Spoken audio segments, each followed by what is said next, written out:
ഇത് കയ്യോടെ വെക്കണേന് 5000 രൂപ വേണം. ഭാഗത്തിന് ഇത് ഇവിടെ 5000, ഇവിടെ 10000. ഹേ ഗായ്സ്, പുതിയൊരു വീഡിയോയിലോട്ട് എല്ലാവർക്കും സ്വാഗതം. സാധാരണയായി ഇൻസ്റ്റാഗ്രാമിൽ കണ്ടുവരുന്ന ചില വേട്ടാൽ വളിയന്മാരെ വേട്ടാൽ വളിയത്തുകളെ റിയാക്ട് ചെയ്യാമെന്ന് കരുതിയിട്ടാണ് ഈ ഒരു വീഡിയോ.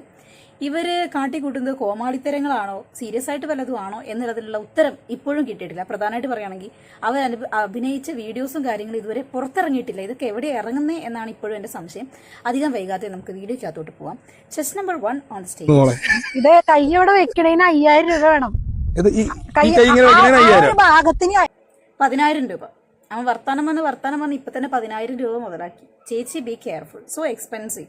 5000 രൂപ ഒരു തുടർ. ഈയുള്ള വില കേട്ടാലാണ് നിങ്ങൾ ഞെട്ട്. ഇത് ഇവിടെ 5000, ഇവിടെ 10000, 25,000. അങ്ങനെയാണ് ആർട്ടിസ്റ്റുകൾക്ക് അല്ലേ? എന്തായാലും 10 രൂപയുള്ളൂ. അപ്പൊ ഇവിടെ കൈവെക്കണേന് എത്രയാണ്? പാവം, അവന്റെ ഈ 10-20 രൂപയുള്ളൂ. അവനുള്ളത് സമ്മതിച്ചു. എന്നിട്ട് ഇവൻ എവിടുന്ന് ഇത്രയധികം നടികളെ ഇറക്കാൻ പണം എന്നുള്ളതിനെ കുറിച്ചിട്ട് വലിയ ധാരണ ഇല്ല കേട്ടോ. ചേച്ചിക്ക് ഒരു ദിവസം എത്ര പേയ്മെന്റ് എന്നൊക്കെ തമ്പുരാൻ അറിയാം. എന്താണെങ്കിലും 10-20 രൂപയുള്ള സ്ഥിതിക്ക് ആ മൂക്കിന്റെ തുമ്പെങ്കിലും ഒന്ന് തൊടാൻ അനുവദിച്ചിട്ട് പറഞ്ഞു വിടുക. പാവം, ഒന്നും വിടടോ. അവിടെ ഒരു ആർട്ടിസ്റ്റിനെയാണ് ഇപ്പൊ വിടടോ എന്ന് പറഞ്ഞു. ചേച്ചിക്ക് മനസ്സിലായി യവൻ മുതലെടുക്കാണ്. അത് ഞാൻ ജീവിതത്തിൽ പറഞ്ഞു. ജീവിതത്തിലാണോ അഭിനയത്തിൽ പറഞ്ഞു? ഒറിജിനലാണോ? ഒറിജിനൽ പറഞ്ഞു. വേണമെങ്കിൽ പോലായിരിപ്പാ. ഓ, അങ്ങനെയൊക്കെ ഉണ്ട്. ജീവിതത്തിൽ പറയുന്നതും അഭിനയത്തിൽ പറയുന്നതും ഒക്കെ ഉണ്ട്. അപ്പം 24 മണിക്കൂറും ക്യാമറ ഓൺ ആയതുകൊണ്ട് ഇവർ ജീവിക്കുകയാണോ അഭിനയിക്കുകയാണോ എന്ന് അവർക്ക് തന്നെ വലിയ ധാരണ ഇല്ല എന്ന് സാരം. കേരളത്തില് ആമ്പിള്ളേരെ ഉറക്കം കിടത്തുന്ന, കേരളത്തിലെ തമന്ന എന്ന് വിളിപ്പേരുള്ള നമ്മുടെ നിഷ ഇടുക്കിയിലാണ് ഞാൻ വിളിക്കുന്നത്. നിഷ ഇടുക്കി. ഇപ്പൊ തമന്നേന്റെ പേരൊക്കെ നിഷ ഇടുക്കി കിട്ടും. തമന്നില്ലായിരുന്നു. എന്റെ വയറ് കാണാൻ തമന്നേനെ പോലെയാണ്, എനിക്ക് തമന്നേന്റെ ബോഡി ഷേപ്പ് ഉണ്ട്, ഞാനാണ് തമന്ന എന്ന് പറഞ്ഞുകൊണ്ടാണല്ലോ രേണുസുതി ആദ്യം നടന്നിരുന്നത്. ഇപ്പൊ നിങ്ങൾ സ്ഥാനമൊക്കെ മാറ്റിയോ? എനിക്ക് തോന്നുന്നു ഇവരുടെ യൂണിവേഴ്സിൽ ആഴ്ചയിൽ സാധനങ്ങൾ പൊസിഷൻസ് മാറിക്കൊണ്ടിരിക്കുന്നു കേട്ടോ. ഈ ഓൺ ദ സ്റ്റേജ് കമോൺ, ഇത് കണ്ടോ ഈ ഷേപ്പ് കണ്ട? ഏത് ആമ്പിള്ളേരും ഒന്ന് കൊതിക്കും ഈ കുട്ടീനെ കെട്ടാൻ. പക്ഷെ കെട്ടിയതാണ്, അതുകൊണ്ട് പുള്ളിക്കാരി വേറെ കല്യാണം കഴിക്കില്ല. ഒരുപാട് പേര് പണ്ടേ കെട്ടിയതാണോണ്ട് വേറെ കെട്ടൂല.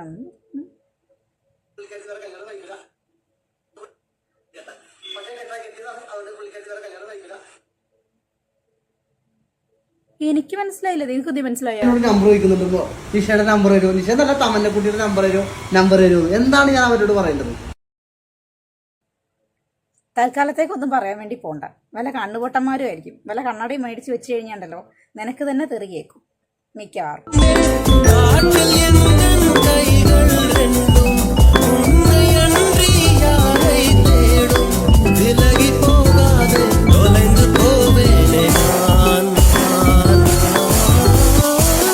ഉപ്പുവെള്ളം കയറിയെന്ന് തോന്നണേ. ചേച്ചി എന്നിട്ട് യാതൊരു തരത്തിലുള്ള കൂസലില്ലാണ്ട് നോക്കി നിൽക്കുക. പണ്ടാരം ചത്തോ ജീവിച്ചിരിപ്പുണ്ടോ എന്താണ് അവസ്ഥ എന്ന് അറിയാത്ത പോലെ നോക്കി നിൽപ്പാ. അങ്ങ് കൈ കൊടുത്ത് എഴുന്നേൽപ്പിക്കുക ചേച്ചി, നോക്കി നിൽക്കാതെ. നിങ്ങളുടെ സൂര്യല്ലേ നിലത്ത് കിടന്ന് മെഴുകുന്നേ. മീനെ അയില മത്തി ചൂളേ? അതേത് മീൻ? അങ്ങനെ എന്തൊരു മീനുണ്ട്? ചൂളല്ലേ, പിലോപ്പി എന്നൊക്കെ പറഞ്ഞാൽ മതി തൽക്കാലം. ഫ്ലോ പോയി. അങ്ങനെ പറയല്ലേ, ഫ്ലോ ഒന്നും അങ്ങനെ പോവില്ല. നിങ്ങൾ കാരണം എത്ര ദിവസം ഞങ്ങളുടെയൊക്കെ ഫ്ലോ പോയിരിക്കുന്നത്. എന്നിട്ട് ഞങ്ങൾ തളരാതെ വീണ്ടും ഇൻസ്റ്റാഗ്രാം സ്ക്രോൾ ചെയ്യുന്നില്ലേ? ഒക്കെ ഒരു സ്പോർട്സ്മാൻ സ്പിരിറ്റിൽ എടുക്ക്. വല്ല തിരണ്ടീന്നോ തിമ്മീങ്കലം എന്നൊക്കെ വലിയ മത്സ്യങ്ങളുടെ പേര് പറഞ്ഞു കൊടുക്കും. ചിലപ്പോൾ സിമ്പിൾ ആയതുകൊണ്ടായിരിക്കും ചേച്ചിക്ക് തെറ്റിപ്പോയത്. പിന്നെ അതേമാതിരി നമ്മുടെ രേണുസുതിക്കൊക്കെ വെല്ലുവിളിയായിട്ട് വീണ്ടും നമ്മൾ നിഷ തമന്ന സബ്സ്ക്രിപ്ഷൻ തുടങ്ങി എന്നൊക്കെ പറയുന്നുണ്ട്. ആ ഒരു പ്രൊമോഷൻ വീഡിയോ കാണാം. അപ്പൊ നിഷ ഇടുക്കി ഒരു സംഭവം തുടങ്ങിയിട്ടുണ്ട്. വെറും 290 രൂപ നിങ്ങൾ അടച്ചു കഴിഞ്ഞാൽ നിഷ ഇടുക്കി പുതിയ സബ്സ്റ്റേഷൻ തുടങ്ങിയിട്ടുണ്ട്.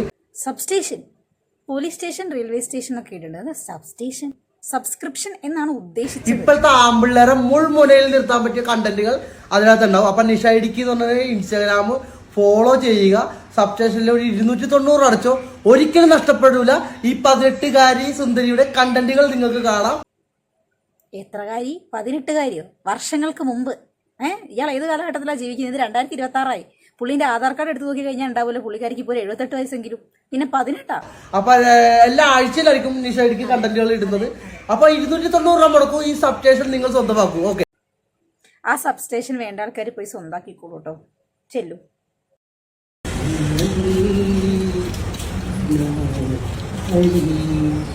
Jangan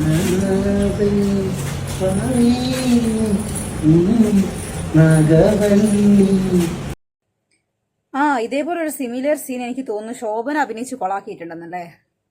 എനിക്ക് അങ്ങനെ തോന്നുന്നുണ്ട്. ഇത് കോപ്പി അടിച്ച് ചെയ്തതാവാനാണ് സാധ്യത അല്ലേ.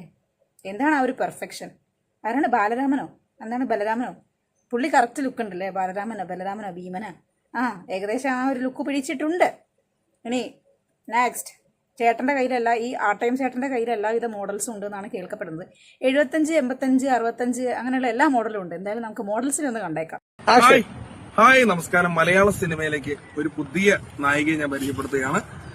ഇപ്പൊ ഒരു നായികയെ ഞാൻ പരിചയപ്പെടുത്തി, വൈറലായി. മറ്റേ ലാലേട്ടനെ കാണുന്ന ആഗ്രഹം പ്രകടിപ്പിച്ചു. നേരിട്ട് കണ്ടു അല്ലേ? നേരിട്ട് കണ്ടല്ലോ. ഏത് പടമായിരുന്നു? പടത്തിന്റെ പേരും അറിയില്ല. ഓക്കെ, മമ്മൂക്കായുള്ളൊരു സിനിമ, പുതിയ പടം. എനിക്ക് ആ പേര് കിട്ടുന്നില്ല. പേര് പ്രാക്ടിക്കൽ അല്ലേ? പ്രാക്ടിക്കൽ അല്ല, തിയറി. ഒന്ന് ഏറ്റ് പോടാറുണ്ട്. മോഹൻലാലും മമ്മൂട്ടിയും കൂടെ അഭിനയിച്ച സിനിമ പ്രാക്ടിക്കൽ. യവനൊക്കെ എന്താ ചെയ്യേണ്ടത്? മുൻനിര നടിമാരല്ലേ മലയാള സിനിമയ്ക്ക് വാഗ്ദാനമായ നടിമാര്. നിങ്ങൾ കണ്ടോളൂ ആ നടിമാരെ കേട്ടോ. നായകൻ നീയും അലൻ ജോസ് പെരേരയും ആയിരിക്കും. എന്ത് പറയട്ടെ. അപ്പൊ ആ സിനിമയിലൂടെ നേരിട്ട് കണ്ടു. അപ്പോൾ ആ സിനിമകളെ പരിചയപ്പെടുത്തി ഞാൻ തന്നെ പുതിയൊരു നായികയെ മലയാള തലയിൽ തലോടുന്നൊക്കെ ഉണ്ട്. ചേച്ചിക്ക് അറിയാൻ മേലല്ലോ ഇത് ഇറക്കാൻ കൊണ്ടുപോകാന്ന്. പരിചയപ്പെടുത്തും. പേര് പറയും? സുനിത കൊല്ലം.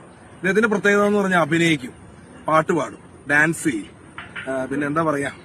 അതെ, എന്നെ സഹിക്കും. അതൊരു കഴിവാണ്, ഒരു പ്രത്യേകതരം കഴിവാണ്. എന്നെ AJP ഒക്കെ സഹിക്കാൻ കഴിയുക എന്ന് പറയുന്നതിന് ഒരു വലിയ കഴിവാണ്. കുഞ്ഞുങ്ങൾ പോലെ നക്ഷത്രങ്ങൾ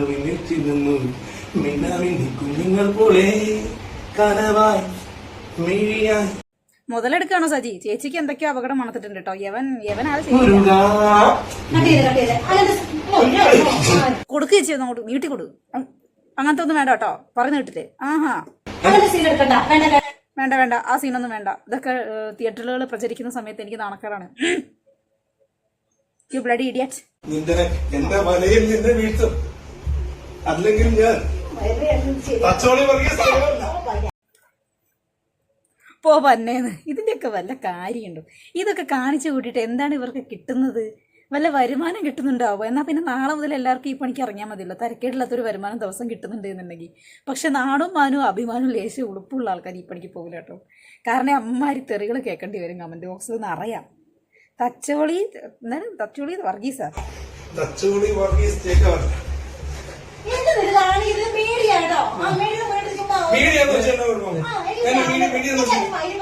എന്റെ പൊന്നിടാവേ, ആ പെണ്ണുമ്പിള്ളനെ പതുക്കിയൊക്കെ പിടി, പൊട്ടിപ്പോവും. അത് നല്ല പ്രായമുണ്ട്, പുരാതന വസ്തുവാണ്. അങ്ങനെ പതുക്കെ പിടി, അല്ലെങ്കിൽ അത് ഞെക്കി ഉടഞ്ഞു പോകും. അഭിനയിക്കുന്നത് പുള്ളിക്ക് സാധാ ഞാൻ എന്റെ ഫ്രണ്ട്സ് നല്ല വെളുത്ത് സുന്ദരന്മാരുടെ അടുത്ത് നിൽക്കുമ്പോൾ നല്ല വാനാറ്റം വരും. പക്ഷെ പുള്ളിയുടെ വായും നാറുന്നില്ല. പുള്ളിക്ക് ഒരു സ്മെല്ലും, ഞാൻ എല്ലാവരുടെയും പറയും, പുള്ളിക്ക് ഒരു സ്മെല്ലും ഇല്ല. പുള്ളിക്ക് നല്ല മണം. എന്നാ പിന്നെ വായിലൊരു തിരിയിട്ട് വെച്ചിട്ട് കത്തിച്ചേക്ക്, ചന്ദനത്തിരിക്ക് പകരാവട്ടെ അല്ലേ? അത്ര നല്ല മണമാണെങ്കിൽ വേണമെങ്കിൽ റൂം ഫ്രഷ്നർ ഒന്നും വെക്കണ്ട, ഈ പുള്ളിനെ കൊണ്ടുവച്ചാൽ മതി. ഡെയിലി ഒരു 500 രൂപ കൂലി. എങ്ങനെയുണ്ട്? ഓരോ ദിവസം ഓരോ വീട്ടിൽ ഡ്യൂട്ടി എടുത്താൽ മതി. അത്യാവശ്യം പൈസ ആയല്ലോ അല്ലേ? അടുക്കാണ്ടിരിക്കാനുള്ള കാരണങ്ങളായി വെറുക്കാണ്ടിരിക്കാനുള്ള ഓരോ കാര്യങ്ങൾ. എന്താണ് അടക്ക വെറുക്കാൻ ആളില്ലാണ്ടായിരുന്നോ? അടുക്കാണ്ടിരിക്കാനുള്ള കാരണങ്ങളായി വെറുക്കാണ്ടിരിക്കാനുള്ള ഓരോ കാര്യങ്ങൾ. അടക്ക വെറുക്കാനുള്ള കാരണങ്ങളായി, പെറുക്കാതിരിക്കാൻ ഓരോ കാരണങ്ങളായി, അങ്ങനെയാണ് പറയുന്നത്. സോറി ഗൈസ്, സത്യം പറഞ്ഞാൽ ഇതൊക്കെ ഒരു എന്റർടൈനിങ് ആണെന്ന് നമുക്ക് തോന്നും. ചില വീഡിയോസൊക്കെ കാണുന്ന സമയത്ത് ചിരിച്ച് മണ്ണ് തോന്നും. എസ്പെഷ്യലി കമന്റ് ബോക്സുകൾ വായിക്കാതെ വിടാൻ പറ്റത്തില്ല ഇവരുടെ വീഡിയോ കണ്ടു കഴിഞ്ഞാലും. എന്താണെന്നറിയത്തില്ല, ഇവർക്ക് ഇങ്ങനെയൊക്കെ ചെയ്ത് സ്വയം കോമാളികളായിട്ട് ആളുകളെ ചിരിപ്പിക്കുന്നതിൽ എന്തോ പ്രത്യേക തരം കഴിവുള്ള പോലെയാണ് ഇവരുടെ പരിപാടികളൊക്കെ കണ്ടു കഴിഞ്ഞാൽ. എന്തെങ്കിലും ഉപകാരം ഉണ്ടോ? അതുമില്ല. സിനിമ കയറാൻ പറ്റുന്നുണ്ടോ? അതുമില്ല. എന്ന് കരുതിയിട്ട് ബിഗ് ബോസ് പോകാൻ വേണ്ടിയിട്ടാണ് ഈ കളി കളിക്കുന്നത്. എന്നാൽ ബിഗ് ബോസ് കയറുമോ? അതുമില്ല. ഇതെല്ലാം നമ്മളെ പിടലേക്ക്, നമ്മളിതെല്ലാം കണ്ട് സഹിച്ചുകൊണ്ടിരിക്കണം. എന്തൊരവസ്ഥയാണ്. നിങ്ങൾ പറയാം, നിങ്ങൾ ഇവരുടെ വീഡിയോസൊക്കെ കാണുന്ന ആൾക്കാരാണെങ്കിൽ പറയാം, നിങ്ങൾക്ക് എങ്ങനെയുണ്ട്? എൻ്റർടൈനിങ് ആണോ? ഇവരുടെ വീഡിയോ കാണുമ്പോൾ ഒരു റിലാക്സേഷൻ കിട്ടുന്നുണ്ടോ? എനിക്ക് ചില വീഡിയോസൊക്കെ കാണുന്ന സമയത്ത് വായിൽ നല്ല പിടിച്ച് തെറിയാ വരിക. ചില അപരാധങ്ങളൊക്കെ കാണുമ്പോൾ ഇത് ചെയ്യുന്നത് വേറെ പണിയില്ലേന്ന് തോന്നും. നേരെ മറിച്ച് ഇതേമാതിരി നല്ല നാക്കുളിക്ക് ഡയലോഗ് വരുമ്പോൾ ഞാൻ ഇരുന്ന് ചിരിക്കും. കൂടെ കമൻറ്റ് ബോക്സും വായിച്ച് ഇരുന്ന് ചിരിക്കും. എന്തൊക്കെയാണെങ്കിലും ഈ വക അപരാധ വീഡിയോസ് നിങ്ങളിലേക്ക് എത്തിക്കാൻ പറ്റിയതിൽ സന്തോഷിക്കുന്നു. മറ്റൊരു വീഡിയോ കാണുന്നവരെ ബൈ.